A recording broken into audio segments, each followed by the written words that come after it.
नमस्कार दोस्तों, मैं हूँ गोविंद और आप सुन रहे हैं हॉरर कहानी, वो भी मेरी ज़ुबानी। दोस्तों, आज फिर से एक नई कहानी आपके सामने हाजिर है। वैसे तो आपने बहुत सी हॉरर कहानियाँ सुनी होगी, लेकिन मुझे पूरी उम्मीद है कि आज की ये हमारी कहानी सुनकर आपको सच में डर का एहसास होने वाला है। बस मेरी आपसे इतनी गुजारिश है कि आप अगर इस कहानी को पूरा सुनेंगे तो सच में बहुत ज़्यादा मज़ा आने वाला है। साथ ही अगर आप पहली बार हमारे इस चैनल पर आए हैं तो चैनल को अभी सब्सक्राइब कर लीजिए। ऐसा करने से हमारी और आपकी नज़दीकियाँ बढ़ जाएगी और आगे आने वाली वीडियो आप तक आसानी से पहुंच जाएगी। तो ज़्यादा समय ना लेते हुए जल्दी से अपनी कहानी को शुरू करते हैं। साल 2019। 22 साल का सिद्धांत जलगांव से धुले सिटी में काम की तलाश में गया था। उस वक्त उसके परिवार को जहां इस बात की खुशी थी कि वो अपने पैरों पर खड़ा होने की कोशिश कर रहा था, वही इस बात की चिंता भी कि उसके साथ वैसा कुछ ना हो जो 3 साल पहले हुआ था। 4 साल पहले सिद्धांत ने अभी कुछ महीनों पहले ही 12वीं बोर्ड की परीक्षा दी थी। उसे मार्क्स तो अच्छे मिले थे, पर आगे की पढ़ाई के लिए शहर में मौजूद महाविद्यालयों की फीस बहुत ज़्यादा थी, जो कि सिद्धांत के परिवार के लिए भरना लगभग ना के बराबर था। यही वजह थी उन्होंने सिद्धांत का दाखिला आरिमाबाद शहर के इकलौते महाविद्यालय में करा दिया। वह शहर जलगांव शहर की तुलना में ज़्यादा विकसित नहीं था, पर घर के हालात को देखकर सिद्धांत वहाँ दाखिले के लिए मान गया। आरिमाबाद शहर जलगांव से करीब 30 किलोमीटर की दूरी पर था। यही वजह थी कि शुरू के दिनों में अप डाउन के चलते उसे पढ़ाई पर ज़्यादा ध्यान नहीं देता आया, इसलिए उसने आरिमाबाद में ही एक रेंट के रूम पर रुकने का फैसला किया। साथ ही पैसों की थोड़ी बहुत समस्या के चलते उसने एक पार्ट टाइम जॉब करने का फैसला किया। उसका रूममेट मयूर, जो कि उसका क्लासमेट भी था, एक पिज़्ज़ा शॉप में पैकेजिंग और क्लीनिंग का काम करता था, इसलिए उसकी सिफारिश पर सिद्धांत को भी उसी पिज़्ज़ा शॉप में डिलीवरी बॉय का काम मिल गया। देखते देखते 6 महीने गुजर गए और नया साल 2016 शुरू हो गया। इन 6 महीनों में सिद्धांत को अपने काम का अच्छा खासा अनुभव हो गया था। वो मन लगाकर अपना काम करता था। बाकी के शॉप वर्कर्स के साथ भी उसकी अच्छी खासी जान पहचान हो गई थी। उसके पास अपनी बाइक नहीं थी, इसलिए वो मयूर की बाइक लेकर डिलीवरी करता था। मयूर को इस बात से कोई ऐतराज़ नहीं था, क्योंकि वो दिन भर शॉप में ही काम करता था। इस बीच दिवाली के वक्त ये खबर आई कि धनवाली रोड पर एक 19 साल की लड़की अचानक लापता हो गई है। वो रोड शहर के बाहरी हिस्से में था। आमतौर पर शहर में ऐसा कभी होता नहीं था, इसलिए पूरे शहर में ये चर्चा का विषय बन गया था। पुलिस ने बहुत कोशिश की, पर उस लड़की के बारे में कुछ पता नहीं चला। सिद्धांत ने अपने साथियों के साथ इस बारे में चर्चा भी की थी, लेकिन उसने इस बात पर ज़्यादा ध्यान नहीं दिया, क्योंकि सिर्फ उसका ही नहीं बल्कि उसके किसी भी साथी का उस रोड पर आना जाना नहीं होता था। पर उसे क्या पता था कि नए साल के पहले महीने में उसकी किस्मत में क्या लिखा था। वो 13 जनवरी 2016 का दिन था। वो दिन सिद्धांत के लिए हर दिन की तरह ही गुजर रहा था। हमेशा की तरह सुबह उसने कॉलेज में लेक्चर्स किए और फिर दिन भर बहुत सारे पिज़्ज़ा डिलीवर भी किए। रात के वक्त 11 बजने में अभी कुछ ही समय बचा था। मयूर को छोड़कर उसके सभी साथी अपने अपने घर जा चुके थे। उनके अलावा वहाँ पर सिर्फ मैनेजर ही था, जो अपने कमरे में कुछ काम कर रहा था। अभी अपना काम खत्म करके वो दोनों अपने रूम पर जाने के लिए निकल ही रहे थे कि अचानक काउंटर पर रखा फ़ोन बजा। मैनेजर ने अपने कमरे से ही उन्हें कॉल रिसीव करने को कहा। यह सुनने के बाद तो वो दोनों नाराज़ हो गए। वैसे तो उस वक्त उन दोनों बहुत गुस्सा आ रहा था, मगर कस्टमर का कॉल रिसीव करना भी बहुत ज़रूरी था। मयूर ने कॉल रिसीव किया। वो किसी आदमी का कॉल था उसकी आवाज़ बहुत भारी थी। उसने 4 लार्ज साइज पिज़्ज़ा के ऑर्डर दिए, लेकिन उसने अपने घर की जो लोकेशन बताई वो शहर के बाहर की थी। वहाँ पर डिलीवरी करने के लिए धनवाली रोड से जाना ज़रूरी था। जब मयूर ने सिद्धांत को इस बारे में बताया तो पहले तो वो जाने से हिचकिचाया, पर यह जानने के बाद कि लार्ज साइज के पिज़्ज़ा का ऑर्डर है, सिद्धांत जाने के लिए तैयार हो गया, क्योंकि इतने बड़े ऑर्डर्स पर उसे अच्छी खासी टिप मिलती थी और इन हालातों में उसे पैसों की ज़रूरत भी थी। वह हमेशा की तरह मयूर की बाइक लेकर डिलीवरी करने निकल पड़ा और जाते वक्त रास्ते में ही मयूर को रूम पर ड्रॉप कर दिया। मयूर को ड्रॉप करने के बाद वह धनवाली रोड की ओर निकल पड़ा। रात के समय सड़क पूरी तरह से सुनसान थी। बीच में एक हाथ गाड़ी या 1-2 शराबी लोग दिख रहे थे। यह सब देखते देखते वह धनवाली रोड पर पहुंच गया। उस सड़क पर रात के समय हर ओर खामोशी पसरी हुई थी। बस उसकी बाइक की आवाज़ से थोड़ा बहुत शोर हो रहा था। वह सड़क कच्ची थी, इसलिए रोड के दोनों साइड पर कोई स्ट्रीट लाइट भी नहीं लगी हुई थी। इसके अलावा सड़क के दोनों तरफ जंगली झाड़ियाँ लगी हुई थी, जिससे उस रात बहुत ही गहरा अंधेरा था। सिर्फ बाइक की हेडलाइट की रोशनी की वजह से उसे सही रास्ते का पता चल रहा था। रात के करीब 11:15 बजे के करीब वह उस जगह पर पहुंचा जहां उसे डिलीवरी करनी थी। वो एक बंगला था। उस बंगले के आसपास कोई घर नहीं था। कुछ था तो वही जंगली झाड़ियाँ और गहरा अंधेरा। वो बंगला भी बहुत पुराना लग रहा था, मानो सालों से उसकी देखभाल और साफ सफाई ना की हो। इतना सब कुछ देखने के बाद आप सिद्धांत को थोड़ा सा डर लगने लगा। उसका ध्यान इस बात पर भी गया कि उस बंगले में किसी भी कमरे का लाइट भी नहीं जल रहा था। यह देखने के बाद उसे लगा कि कहीं वो गलत जगह पर तो नहीं आ गया, लेकिन मोबाइल में उसने दोबारा देखा तो लोकेशन वही थी। उसने सोचा कि बेशक टिप ना मिले कोई बात नहीं, पर अब उसे किसी भी हालत में पिज़्ज़ा डिलीवरी करके इस जगह से निकलना है। हिम्मत करके वो उस बंगले के सामने वाले दरवाजे पर गया और डोरबेल बजाई। डोरबेल बजाने के बावजूद अंदर से किसी ने भी दरवाज़ा नहीं खोला। यह देखकर सिद्धांत थोड़ा निराश तो हुआ, पर कुछ देर बाद उसने दोबारा डोरबेल बजाई। इस बार उसे अंदर से किसी की सीढ़ियाँ उतरने की आवाज़ सुनाई दी। यह सुनने बाद उसे थोड़ी राहत मिली कि अब आखिरकार कोई तो दरवाज़ा खोलेगा। जैसे ही दरवाज़ा खुला, सिद्धांत के होश उड़ गए। सामने एक आदमी खड़ा था जिसने अपने आधे चेहरे को ढक रखा था। वह सिर्फ एक आंख से ही सिद्धांत को देख पा रहा था।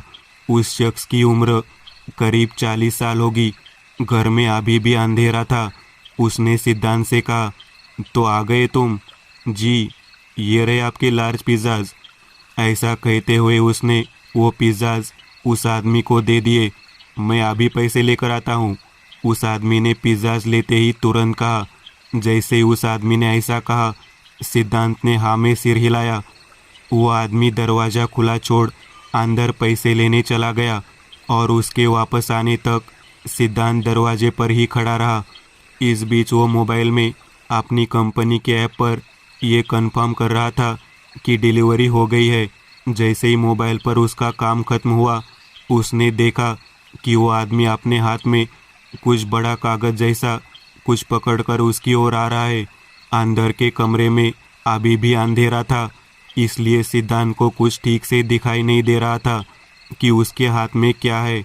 वो आदमी अभी दरवाजे से कुछ ही कदमों की दूरी पर था कि ऊपर के कमरे से एक औरत के चीखने की आवाज़ सुनाई दी। वो सुनते ही वो एडमिन पीछे मुड़कर ऊपर देखते हुए जोर से चिल्लाया, अंकित, टीवी की आवाज़ कम करो ना, यहाँ नीचे तक आवाज़ आ रही है, आवाज़ कम करो। और फिर वो आदमी गुस्से में सिद्धांत की ओर बढ़ा। यह सब देखने के बाद सिद्धांत बहुत डर गया था। उसे साफ साफ समझ में आ रहा था कि ये किसी टीवी की आवाज़ नहीं है, बल्कि वाकई में ऊपर कोई लड़की है। जैसे वो आदमी सिद्धांत के पास पहुंचा, उसने सिद्धांत की ओर पैसे बढ़ाए। सिद्धांत अभी हुई घटना से संभलता ही कि उसने देखा कि वो आदमी उसे बहुत ज़्यादा पैसे दे रहा है। 2000 के बहुत सारे नोट वो आदमी उसे दे रहा था। सिद्धांत ने तुरंत कहा, ये तो बहुत ज़्यादा पैसे हैं, हमारे सारे चार्जेस मिलाकर सिर्फ 470 रुपये हुए हैं। अरे रख लो, बाकी के मेरी तरफ से तुम्हें मिली हुई टिप समझ लेना, उस आदमी ने तुरंत कहा। उसके ऐसा कहते ही सिद्धांत तुरंत सोच में पड़ गया, ये मुझे इतने पैसे क्यों दे रहा है, और तो और वह लड़की की चीख कैसी थी। इस तरह के और भी सवाल सिद्धांत के मन में चल रहे थे। उसके चेहरे के हाव भाव से वह आदमी समझ गया कि वो कुछ सोच रहा है। उसने थोड़ी ऊंची आवाज़ में कहा, मैंने कहा ना पैसे लो। उसके ऐसा कहते ही सिद्धांत ने तुरंत वो पैसे ले लिए। फिर तुरंत उस आदमी ने जोर से दरवाज़ा बंद कर लिया और अंदर से ही चिल्लाते हुए कहा, आप जाओ यहाँ से। और उसका ऐसा करते ही सिद्धांत तुरंत वहाँ से अपनी बाइक की ओर दौड़ा। वो बाइक पर अभी बैठने ही वाला था कि उसे दोबारा उस बंगले से एक लड़की के चीखने की आवाज़ सुनाई दी। इसके बाद उसने तुरंत मयूर को कॉल किया और उसे वो पूरा इंसिडेंट बताया जो अभी उसके साथ हुआ था। वो अभी उससे बात कर ही रहा था कि उसे महसूस हुआ कि पीछे से कोई धीमी कदमों के साथ उसकी ओर बढ़ रहा है। जैसे ही वो पीछे मुड़ा, किसी ने जोर से एक डंडा उसके सिर पर मारा। वह वार इतना जोरदार था कि उसे संभलने का मौका ही नहीं मिला। अपना सिर पकड़कर वह जमीन पर गिर गया। गिरते वक्त उसका मोबाइल भी उसके हाथ गिर गया। जमीन पर गिरते ही वो बेहोश हो गया। जब उसे होश आया तो उसने खुद को कुर्सी पर बंधा पाया। वह अभी भी पूरी तरीके से होश में नहीं आया था। सर पर लगी इस चोट की वजह से उसकी आंखों के आगे धुंध छाई हुई थी। उसने देखा कि उसके बगल में उसी की तरह एक जवान लड़की को भी बांधा गया था। और फिर जब उसने सामने देखा तो सामने वही आदमी खड़ा था जिसने अभी थोड़ी देर पहले उससे पिज़्ज़ा ले लिया था। इस बार उसने अपने चेहरे को ढका नहीं था, बल्कि सिद्धांत को दिखाई दे रहा था कि उसका चेहरा आधा जला हुआ है। तुमने यहाँ आकर बहुत बड़ी गलती कर दी है, आप मरने के लिए तैयार हो जाओ। ऐसा चिल्लाते हुए वो एक हथौड़ा लेकर उसकी ओर बढ़ रहा था। वो नज़ारा देखकर उस हालत में भी सिद्धांत की चीख निकल गई। लेकिन तभी उसे गोली चलने की आवाज़ आई। गोली की आवाज़ सुनते ही वो वापस बेहोश हो गया। दरअसल बात ये थी कि वो आदमी जिसके घर सिद्धांत ने पिज़्ज़ा डिलीवरी की थी, उसका मानसिक संतुलन हिला हुआ था। सालों पहले वो अपने परिवार के साथ दूसरे शहर में रहता था, लेकिन एक दिन अचानक एक कार एक्सीडेंट में उसके बेटे अंकित की मौत हो गई। इस हादसे से उसका परिवार पूरी तरह से टूट चुका था। इस घटना के कुछ सालों बाद अंकित की बड़ी बहन को एक लड़के से प्यार हो गया। जब घर वालों को इस बारे में पता चला तो उन्होंने अंकित की बड़ी बहन का घर के बाहर जाना बंद कर दिया। इसलिए तंग आकर और फिर सही मौका देखकर वो उसी लड़के के साथ भाग गई।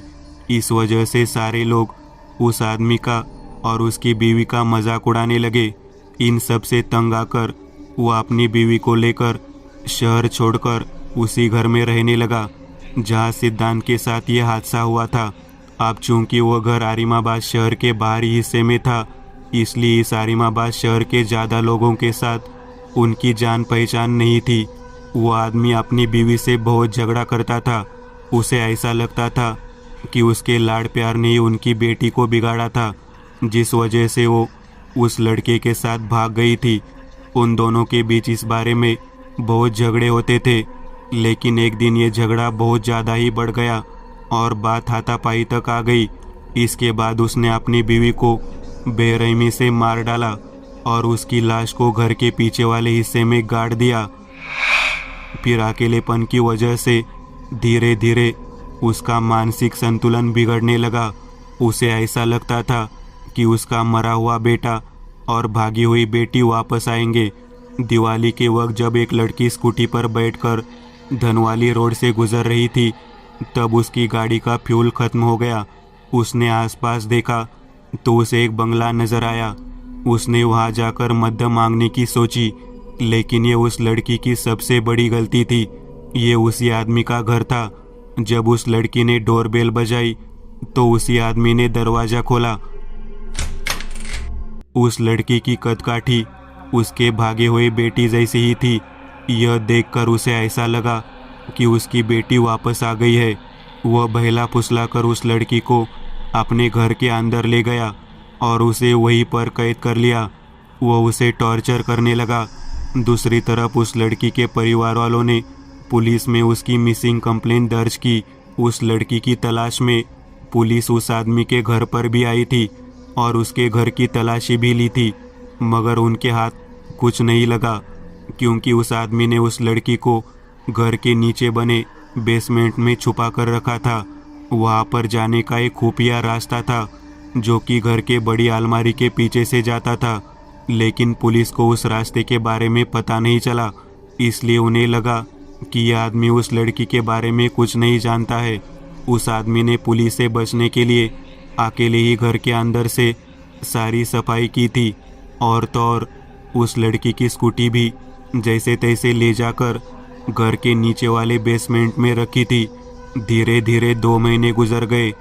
पुलिस को उस लड़की के बारे में कुछ पता नहीं चला और पुलिस भी दूसरे छोटे मोटे केसेस में व्यस्त हो गई। पुलिस दोबारा उस लड़की को ढूंढते हुए वहां न आए, इसलिए उसने रात के समय सही मौका देखकर उस लड़की के स्कूटी को जंगल ले जाकर आग लगाकर जला दिया। लेकिन जलाते वक्त उस स्कूटी का विस्फोट हुआ था, जिसकी वजह से उसका आधा चेहरा जल गया। करीब 1.5 महीने बाद 13 जनवरी 2000 साल की रात उस आदमी ने उस लड़की को खुश करने के लिए बेसमेंट से बाहर निकाला और ऊपर वाले कमरे में ले गया। उसकी बेटी और बेटे को पिज़्ज़ा खाना पसंद था, इसलिए उसने उस रात पिज़्ज़ा शॉप पर फ़ोन करके लार्ज पिज़्ज़ा के ऑर्डर्स दिए।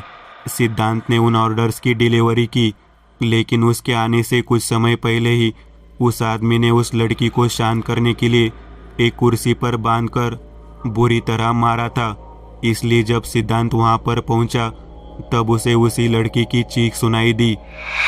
सिद्धांत को बेवकूफ़ बनाने के लिए उस आदमी ने ऐसा कहा था कि अंकित, टीवी की आवाज़ कम करो ना, यहाँ नीचे तक आवाज़ आ रही है, आवाज़ कम करो। लेकिन सिद्धांत को उस पर शक हो गया था। वह इस बारे में किसी को न बताए, पैसों से मौज करे, ऐसा सोचकर उस आदमी ने उसे ज़्यादा पैसे दिए थे। लेकिन उसका यह दाव उल्टा पड़ गया।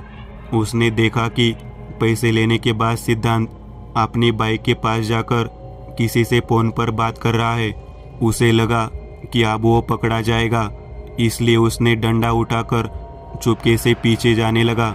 जैसे ही सिद्धांत को लगा कि उसके पीछे कोई है, वो पीछे मुड़ा और फिर तुरंत उस आदमी ने उसके सिर पर डंडा मारा और उसे बेहोश कर दिया। फिर उसने सिद्धांत का वो मोबाइल भी तोड़ दिया जिससे वो बात कर रहा था। फिर सिद्धांत को घसीटते हुए वो ऊपर वाले कमरे में ले गया और उसे ठीक उस लड़की के ही बगल में एक दूसरी कुर्सी पर बांध दिया। वह अभी सिद्धांत को मारने के लिए हाथ में हथौड़ा लेकर चिल्लाते हुए उसकी ओर दौड़ा। उस वक्त सिद्धांत की चीख निकल गई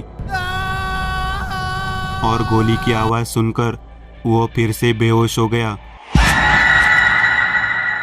सिद्धांत की आंख सीधे अगले दिन खुली तो उसने खुद को हॉस्पिटल के बेड पर पाया। उसने देखा कि मयूर उसके पास ही बैठा था। थोड़ी देर बाद डॉक्टर्स ने उसका चेकअप किया। बाद में पुलिस ने थोड़ी पूछताछ की और उसे सब कुछ बताया कि कल रात उसके साथ क्या कुछ हुआ था। जब सिद्धांत ने मयूर को कॉल करके सब कुछ बताया था और बात करते वक्त अचानक उसका फ़ोन डिस्कनेक्ट हो गया, तो मयूर समझ गया कि सिद्धांत किसी मुसीबत में है। उसने बिना देर किए तुरंत पुलिस को कॉल किया और सब कुछ बताया। खुशकिस्मती से पुलिस की एक टीम वहां से सिर्फ 1 किलोमीटर की दूरी पर थी। धनवाली रोड पर पहले भी उस लड़की के गायब होने का हादसा हो चुका था, इसलिए पुलिस को समझने में देर नहीं लगी। इन सब के पीछे उसी आदमी का हाथ है। वह सही मौके पर वहां पर पहुंची और इससे पहले कि वो आदमी सिद्धांत को मारता, एक पुलिस ऑफिसर ने उसे गोली मार दी। मौके पर ही उस आदमी की मौत हो गई। फिर उन्होंने सिद्धांत को और उस लड़की को एम्बुलेंस बुलाकर हॉस्पिटल में भेज दिया। उस लड़की ने पुलिस को सब कुछ बताया कि इतने महीनों में कैसे उस आदमी ने उसे टॉर्चर किया था। कुछ घंटे बाद सिद्धांत का परिवार दूसरे शहर से उसे मिलने आया। उन सब की आंखों में आंसू थे। उन्होंने उसकी अच्छी तरह देखभाल की। पुलिस इन्वेस्टिगेशन के बाद सच्चाई सबके सामने आई कि उस आदमी के साथ क्या कुछ हुआ था और वो क्यों उसका मानसिक संतुलन हिल गया। पुलिस को उसकी बीवी की लाश भी घर के पीछे की हिस्से से बरामद हुई। इस हादसे के बाद सिद्धांत ने पिज़्ज़ा डिलीवरी की नौकरी छोड़ दी और उसी पिज़्ज़ा शॉप में मयूर के साथ क्लीनिंग और पैकेजिंग की नौकरी कर ली। इस हादसे को हुए 3 साल बीत गए। ग्रेजुएशन पूरा होने तक सिद्धांत उसी पिज़्ज़ा शॉप में काम करता रहा। ग्रेजुएशन पूरा होने के बाद वो आरिमाबाद में वापस अपने परिवार के पास जलगांव आ गया। उसके बाद फिर 1 साल तक वो अपने परिवार के पास ही रहा और इसी बीच उसने लाइब्रेरी में ही जॉब कर ली। 2019 में वो काम की तलाश में जलगांव से धुले सिटी आ गया। लेकिन आज भी जब वो इस हादसे को याद करता है तो उसके रोंगटे खड़े हो जाते हैं। दोस्तों, आज के लिए बस इतना ही। अगर आपको यह कहानी अच्छी लगी हो तो लाइक कीजिएगा। आप में से कई लोग बिना लाइक किए भाग जाते हैं। अगर आपने वीडियो को लाइक किया तो मुझे अच्छा लगेगा और ऐसी ही डरावनी कहानियाँ बनाने के लिए मुझे एनर्जी मिलेगी। तो लाइक ज़रूर करिएगा और अभी तक आपने चैनल को सब्सक्राइब नहीं किया तो तुरंत सब्सक्राइब करिएगा और बगल वाली घंटी को दबाना ना भूलिएगा।